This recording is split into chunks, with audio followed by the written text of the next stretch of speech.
My name's Timber. I go by lonegray on the list. This is a presentation about a wireless honeypot that I wrote. I've got a PowerPoint that goes with this. It's 125 slides. I'm going to zip through that. I'm kidding. Yeah. Okay. So I'm just going to do the demo. If you want the slides, just email me. I'll send them to you. What this is just a regular old D-Link. You can use this. The way I try to do my presentations is just to get people thinking outside the box, like outside of the appliances. I had a little plant that I was working in one time. They had some wireless devices that they connect to from their cars. They drive up, check the stuff. We started seeing some rogue MAC addresses on there that shouldn't have been there. So we had a whitelist, and I started seeing the other ones. After about a year, I started noticing it. It's too long. So I started thinking, there has to be some kind of a honeypot. I couldn't find one. So I just went ahead and wrote one with some Python scripts just to talk to any device. So you can take this code and apply it to any device pretty easily. You just need the MAC address page, and you can add any kind of functionality you want. If you need help with it, just email me. Happy to help. I've got the code skeletonized a little bit where you can see where you can add the stuff. So if you want to go over it, that's fine. If you have any questions, just ask. All I'm going to do is demonstrate how it works, and then if you want to look at the code, I don't know how many people are coders, so I won't waste your time going over that or boring you to death. So if you have questions, just feel free to ask. So what you have here is the Aptana Studio. I'm running the Python code in here. You can see the output down at the bottom. It is running. The little dots just show that it's like a heartbeat signal that it is running and hasn't crashed. It'll crash if I turn it off. There's not a lot of error checking in here, so that's something that could be added if anybody wants to help. I have a long list of things.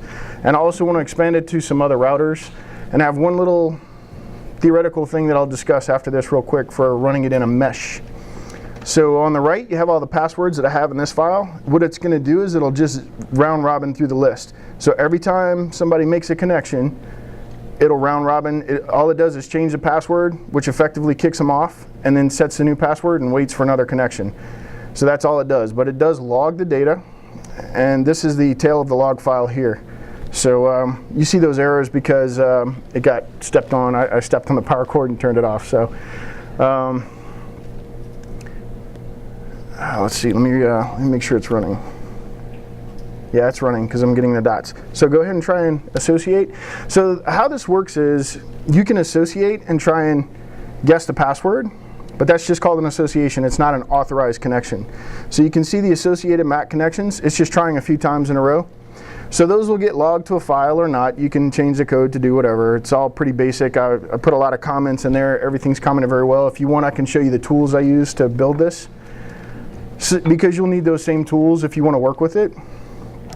So go ahead and go ahead and type in a password. Let me see which ones it's using. Okay, so it wants that MAC as the last password that was in it. That's what should be in it now. With or without the bang? With the bang, just like it says.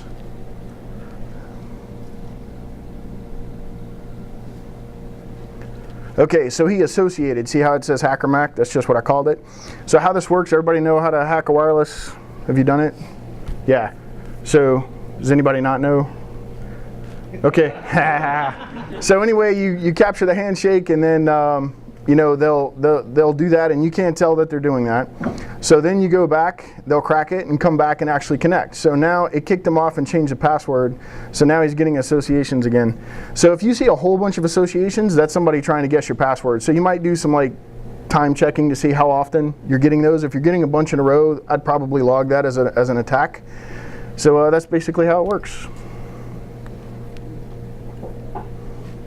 So do you want to hear how some of the ideas that I came up with after to use it in a mesh? So the code you wrote runs on any of the wireless, or just DDWRT? Did you reflash the net here? No. So no, this is just factory. So it was very simple to do. It is very simple. I wrote this in literally an hour. It's very simple. So basically, there's a couple of pages you're going to hit. You're going to need to access the change password page, and I used my Mac to do it. So the other guy was talking about Fiddler. You can use Fiddler if you're on Windows. Doesn't matter. Python will run on any platform, even embedded devices in a plant. So the only caveat, which you don't see here, is you need a device that's connected to it to facilitate the deauth so that they can capture the handshake. So with a basic little Raspberry Pi even, you can make 3 or 4 connections off of one device. So I used HTTP Scoop is the one that I use for the Mac. It's $15. It's an awesome tool. And I'm even doing it on the Ubiquity sticks. So they're really strong. These are about 300 to 400 milliwatts, not very strong. So if you had a mesh of these and then you stuck a UBT in the middle of the network, that one's going to be, you can pump it up to be really strong, and that's the one they're going to automatically associate to. So they'll automatically hit your Honeypot. So what you would have to do is add a little bit of client-side code to tell your clients in your business to leave that one alone. Don't connect to that one. That way it's very quiet. This thing should be very quiet. And one experiment I was going to ask, if you guys don't mind before I crash it down, is try to have a bunch of people connect, because I haven't done that yet, just to see what happens. So I don't know how the code would handle that. I haven't done that. Netgear. It's on the screen. Easy one.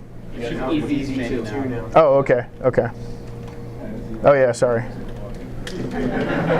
So one guy just connected. So that'll change it. So that's the thing. You know, it's kind of a race to see who connects, because every time you connect, it'll change the password. So you got it for one of these. Yes, that's by the end of next week. I'll have it on the. It's called Roman Hunter on SourceForge. And it's nothing to do with hunting people or Romans. It's a Router Man Hunter. It's a stupid name, but it's what I came up with. So the code's out there, and I'll be adding more code. It's an active project if anybody wants to participate. It's very easy, not much work. And all the tools that I used are at the top of the Python script. So all the tools are up there. I explained everything, so it's very simple. Slide the tail window up. Oh.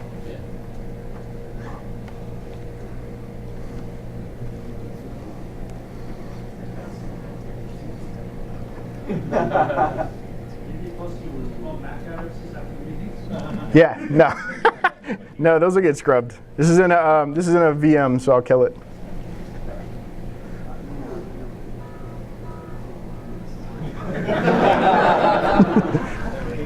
Nice job.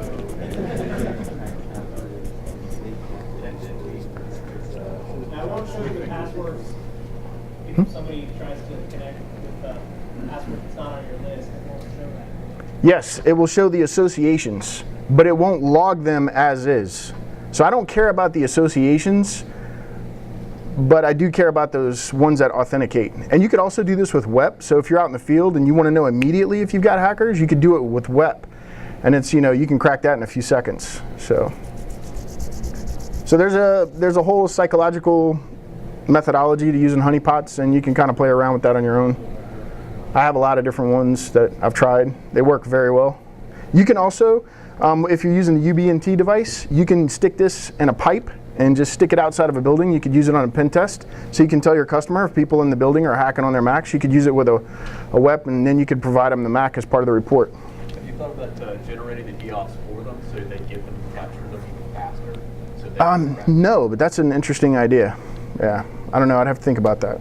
Some other guys on the list were talking about trying to do it from the wire, so you abstract it from the device, but there's a lot of problems with that I see initially, but I'll look into that. That's some good input. So if you think of anything else, email me. I'm very interested for the feedback. This is brand new, like the actual production version. I've had that version in a plant for about a year and a half, and it gets a lot of activity. It's up in Baltimore, out in a remote area, so I'm very shocked. Another thing I was thinking about is having like a few of these in a mesh, and then I could actually triangulate where the guy is coming from. Is he on the street? Is he in a building across the street? You know, it'll give you an idea. So it's a lot of potential. It's got a lot of places to go. Sure.